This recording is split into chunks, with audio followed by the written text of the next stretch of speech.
It's the practically perfect musical that danced its way into film history. But what if I told you Mary Poppins wasn't all sugar and smiles behind the scenes? From wild casting changes to on-set injuries, bizarre special effects tricks, and even a spoonful of genuine chaos, this 1964 classic has more untold stories than you'd guess. Which of these will change how you see the film forever? Well, let's just say the wind wasn't the only thing stirring things up. Walt Disney waited 20 years to make it. When Walt Disney first read P.L. Travers' Mary Poppins books in the early 1940s, he knew he wanted to adapt them. The problem? Travers flat out refused. She was fiercely protective of her character and didn't trust Hollywood to treat her creation with care. Disney tried again and again, sending letters, visiting her in person, and making his case for nearly 2 decades. It wasn't until 1961, after relentless persuasion and a hefty contract, that Travers finally agreed. But she still had strict conditions: approval over script changes, casting, and even the animation sequences. The long wait shaped the final film in surprising ways. By the time production started, Disney's studio had perfected many of the visual effects techniques that made the movie so magical. The mix of live action and animation might not have been possible in the early 1940s. It's ironic, Travers thought she was protecting Mary Poppins from being Disneyfied, yet the delay ensured it became one of the most technically ambitious musicals ever made. Julie Andrews was cast because she wasn't cast. Julie Andrews nearly missed out on becoming Mary Poppins, and it all started with another movie. In the early 1960s, she was starring on Broadway in Camelot, while also being considered for the film adaptation of My Fair Lady. Many assumed she'd be a lock for the role of Eliza Doolittle, which she had already played on stage. But Warner Brothers shocked everyone by casting Audrey Hepburn instead, with another singer dubbing Hepburn's songs. That decision left Andrews free when Walt Disney came knocking. After seeing her screen test, Disney knew she was perfect, poised, commanding, but with just the right glint of mischief. There was one complication: Andrews was pregnant. Instead of recasting, Disney delayed filming until after she gave birth, confident no one else could embody Mary Poppins the way she could. It was a gamble that paid off in the grandest way. Mary Poppins became Andrews's first-ever film role and earned her the Academy Award for Best Actress. In a twist of Hollywood fate, she beat Hepburn that same year, a full-circle moment in one of cinema's most famous casting what-ifs.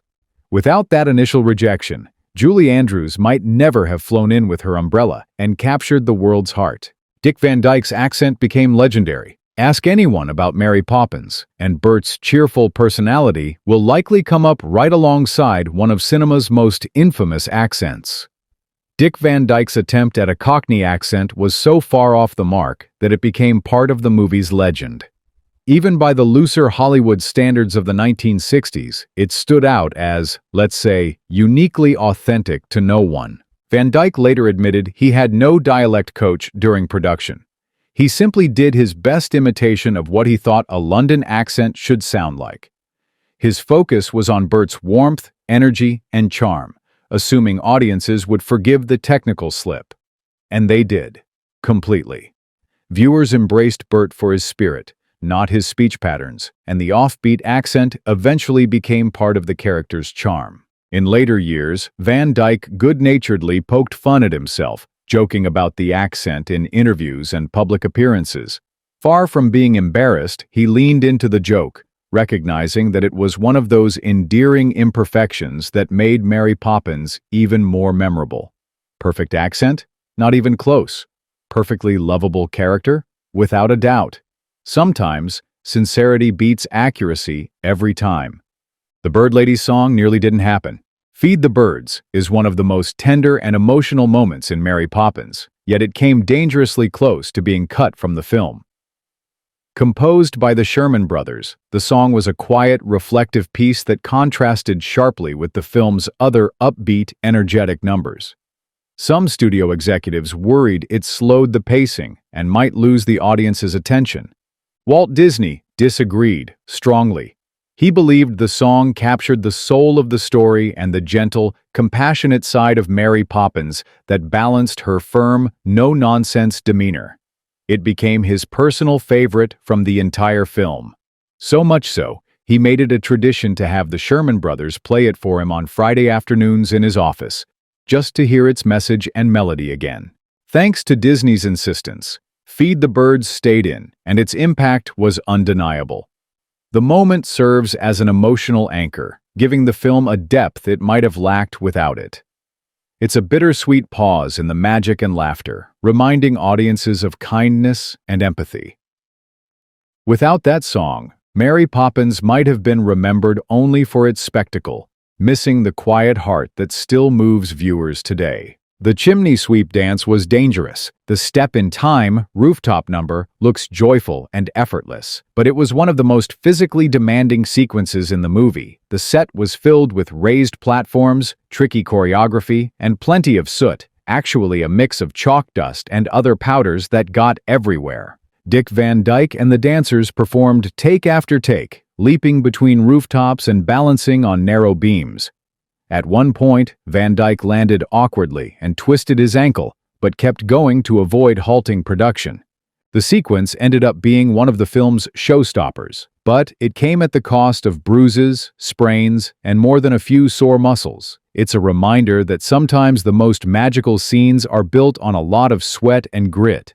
The tea party scene was a gravity trick. The floating tea party with Uncle Albert looks like pure magic. But in 1964, pulling that off meant going full old-school Hollywood ingenuity. Instead of actually suspending the actors in mid-air, the set itself was built to tilt and move, creating the illusion they were floating toward the ceiling.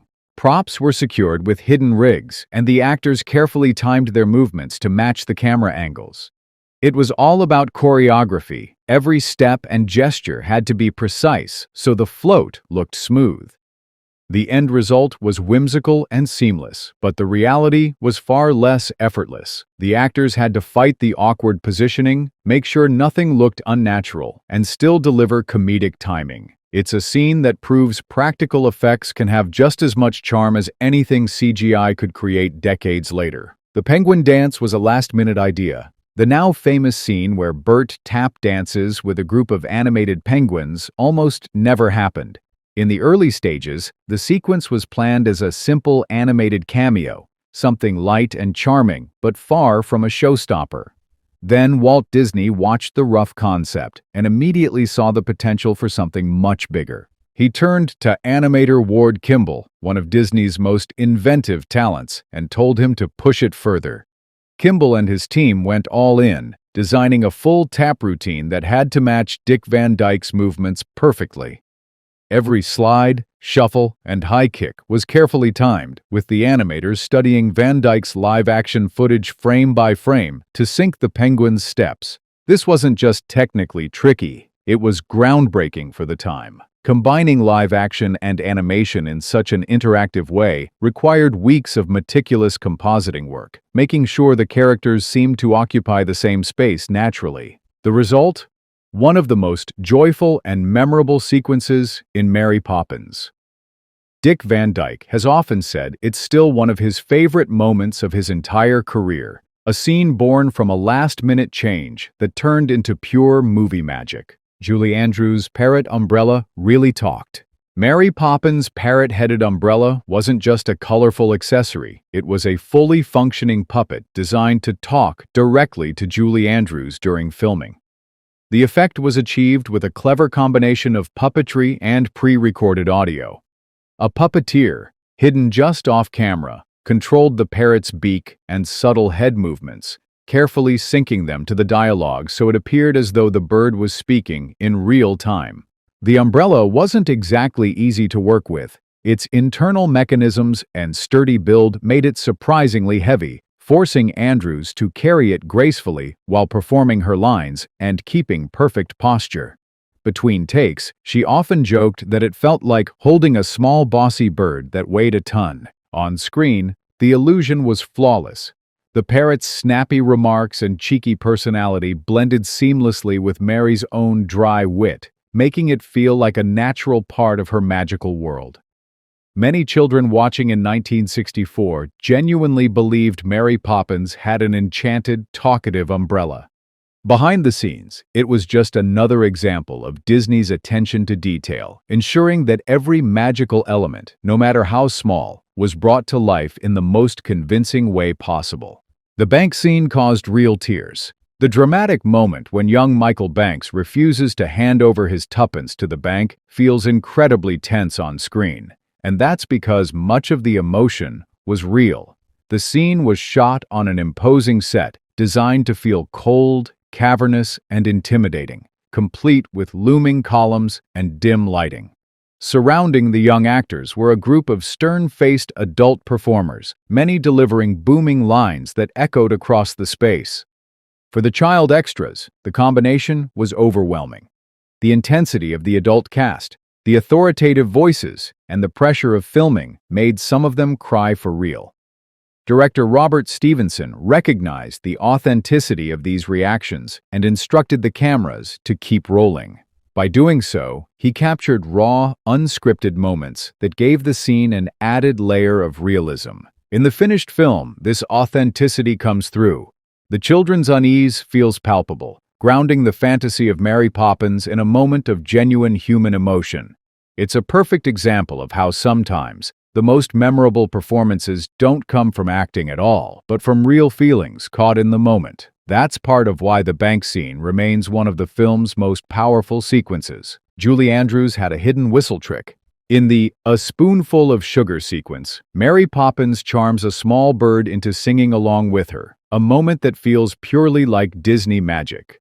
But the sweet trilling you hear wasn't added in later by sound engineers. It was performed live on set by Julie Andrews herself.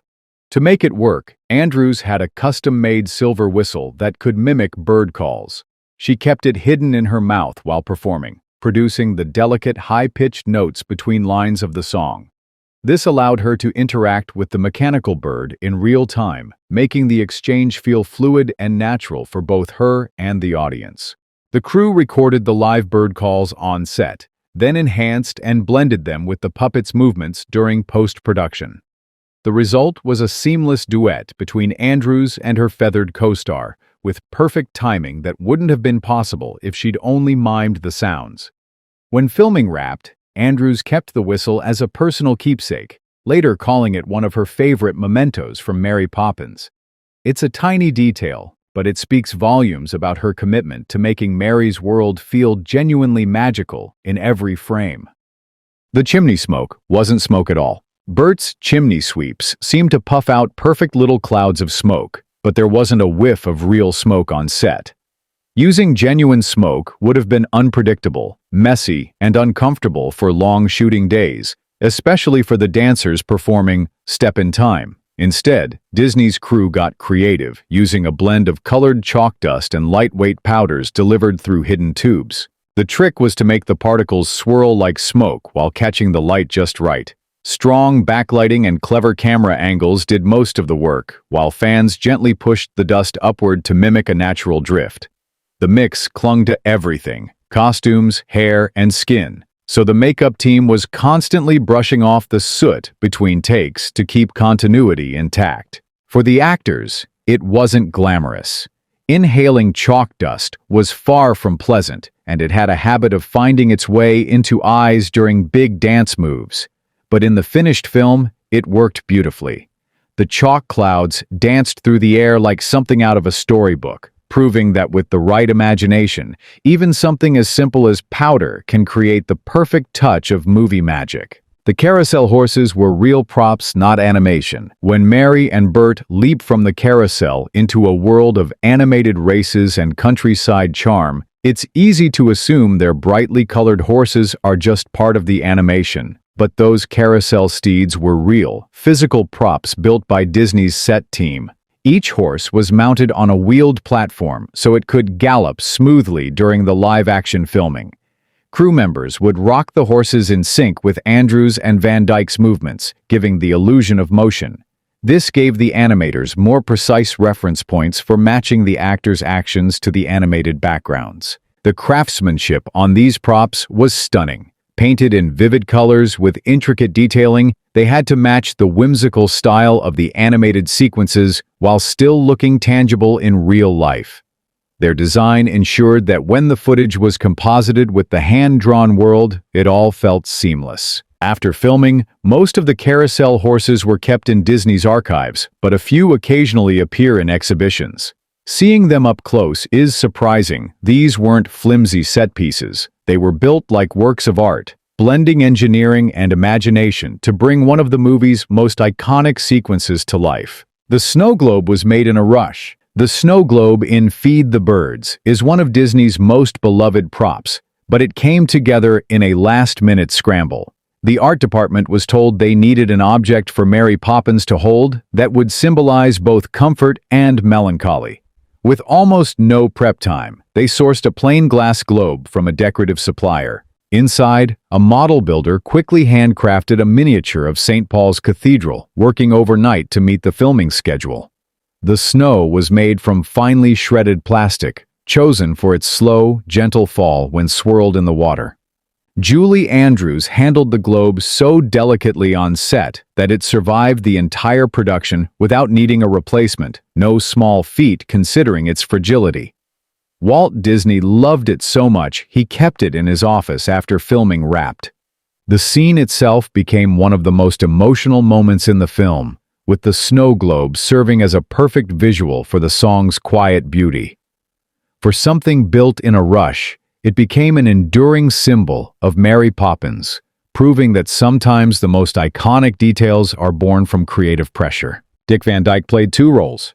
While audiences instantly recognized Dick Van Dyke as the cheerful Bert, many didn't realize they were also seeing him in heavy prosthetic makeup as Mr. Dawes Sr., the frail elderly bank chairman.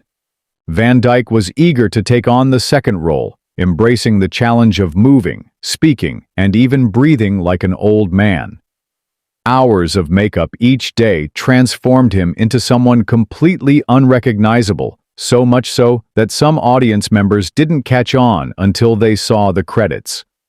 Speaking of credits, Van Dyke left a little Easter egg for sharp-eyed viewers. Instead of using his real name, he credited himself as Navkid Keed, an anagram that puzzled many until they unscrambled it. The dual performance gave him a chance to stretch his comedic range, bouncing between Bert's boundless energy and Dawes's slow, deliberate mannerisms. It also fit perfectly with the film's whimsical spirit. In Mary Poppins' world, why couldn't the same soul be both a sprightly chimney sweep and a doddering banker? It's a casting trick that still delights fans today. Julie Andrews' first scene was a real first impression. When Julie Andrews filmed her very first scene for Mary Poppins, it was also Mary's grand entrance, arriving at the Banks household to meet the children. Director Robert Stevenson scheduled it this way on purpose, hoping the genuine first meeting between Andrews and the young actors would give the scene a natural spark. Karen Dautrice and Matthew Garber, who played Jane and Michael, were genuinely curious and slightly in awe of Andrews. That energy came through on screen, helping to cement Mary Poppins's air of mystery and authority from the moment she appeared. Andrews used her real-life warmth to break the ice, but she also leaned into the no-nonsense edge of her character, keeping the children on their toes during filming. The result was a perfect blend of authenticity and performance. The choice paid off. Mary's introduction feels effortless, as if Andrews had always been part of the Banks family's world. Sometimes the magic of a movie comes from simple timing, and this was one of those cases. That first impression helped set the tone for a character that would become one of the most beloved in Disney history. The spoonful of sugar scene was changed mid-song. Spoonful of sugar almost looked and felt very different. In the original plan, Mary Poppins was meant to sing it in the kitchen while teaching the Banks children to tidy up. Walt Disney thought the location lacked sparkle, so he had the Sherman brothers rework it into the nursery. That single change transformed the number into one of the film's most magical sequences. The nursery setting gave the effects team freedom to create whimsical prop movements, clothes folding themselves, toys marching into place, and beds making themselves with a snap of Mary's fingers. Pulling it off required hidden wires, puppeteers crouched out of sight, and even stop-motion effects for certain objects. Andrews had to perform with precise timing, often singing to empty air where the magic would be added later. The revised scene didn't just brighten the visuals, it introduced Mary's powers in a fun, light-hearted way, setting the tone for her adventures with the children. It's hard to imagine the song anywhere else now, proof that a small change in setting can turn a good scene into an unforgettable one. The animated sequences pushed Disney's technology. Mixing live action and animation in Mary Poppins wasn't new to Disney, but the level of complexity here was unprecedented. The Jolly Holiday sequence required actors to interact with animated animals, props, and scenery in a way that felt seamless. To pull it off, Andrews and Van Dyke filmed their parts on an empty soundstage covered in neutral backdrops. Animators then painstakingly drew the environment and characters around them, frame by frame. The key was matching perspective. If Bert's foot landed on an animated rock, the timing had to be exact. It was a long, expensive process, but it set new standards for visual integration. The result felt alive, with actors and cartoons sharing the same space naturally, rather than looking like two separate worlds pasted together. When the film premiered, critics praised the sequences as groundbreaking, cementing Mary Poppins as a technical milestone. Without these advances, later films like Who Framed Roger Rabbit might not have been possible. Matthew Garber's fear of heights was real. Matthew Garber, who played Michael Banks, had a genuine fear of heights, which made filming certain rooftop scenes tricky. During the Step in Time number, the young actor had to perform on sets elevated several feet off the ground. The crew took extra precautions, using hidden harnesses and safety nets, but Garber's nervousness was still visible in early takes. Julie Andrews and Dick Van Dyke stepped in, turning the rehearsals into playful games to make him feel more comfortable. By the time the cameras rolled, his fear had softened enough for him to get through the sequence without issue, but the hint of hesitation in his movements added a layer of realism. It worked for the scene. Michael's cautiousness contrasted nicely with Bert's fearless energy. Garber later admitted he was glad he pushed through, calling it one of his proudest moments in the film. For a child actor, facing your fears while dancing on a fake rooftop is no small feat. Walt Disney's personal touch was everywhere. Walt Disney wasn't just overseeing Mary Poppins from afar, he was deeply involved in every stage. He visited the set frequently, gave notes on costumes, and even adjusted dialogue to suit the actors' strengths. He also had a habit of making small surprise changes to scenes. For example, he suggested that Mary Poppins should never be seen entering or exiting a room in a hurried way. She was always to appear calm, collected, and in control. This subtle direction added to her aura of magic and mystery. Disney's attention to detail extended to the music, where he worked closely with the Sherman Brothers to ensure the songs supported the story's emotional beats. Many crew members later recalled that Mary Poppins was one of the last films where Walt's personal fingerprints were so clearly visible from start to finish. That presence helped shape the movie into something more than just another studio musical. It became a film with an unmistakable Disney signature. The premiere was a star-studded spectacle. When Mary Poppins premiered at Grauman's Chinese Theater in Los Angeles on August 27, 1964, Disney pulled out all the stops. The red carpet was lined with costume chimney sweeps, a live band played the film's songs, and hundreds of fans crowded the sidewalks hoping to catch a glimpse of the cast. Julie Andrews, Dick Van Dyke, and P.L. Travers were all in attendance, though Travers famously disliked much of the adaptation. Still, the evening was a major Hollywood event, with celebrities and industry insiders calling it one of the most lavish premieres of the decade. The film was an immediate critical and commercial hit, earning 13 Academy Award nominations and winning 5, including Best Actress for Andrews. That night cemented Mary Poppins not just as a movie, but as a pop culture phenomenon that would live on for generations. And there you have it, 20 weird, wonderful, and occasionally wild facts that prove Mary Poppins was as fascinating behind the scenes as it is on screen. From hidden prop magic to groundbreaking animation and unforgettable performances, this classic is a masterclass in movie-making charm. Which fact surprised you the most? Share it in the comments, hit that subscribe button, and keep exploring the untold stories of Hollywood's most magical films, because sometimes the real magic happens when the cameras aren't rolling.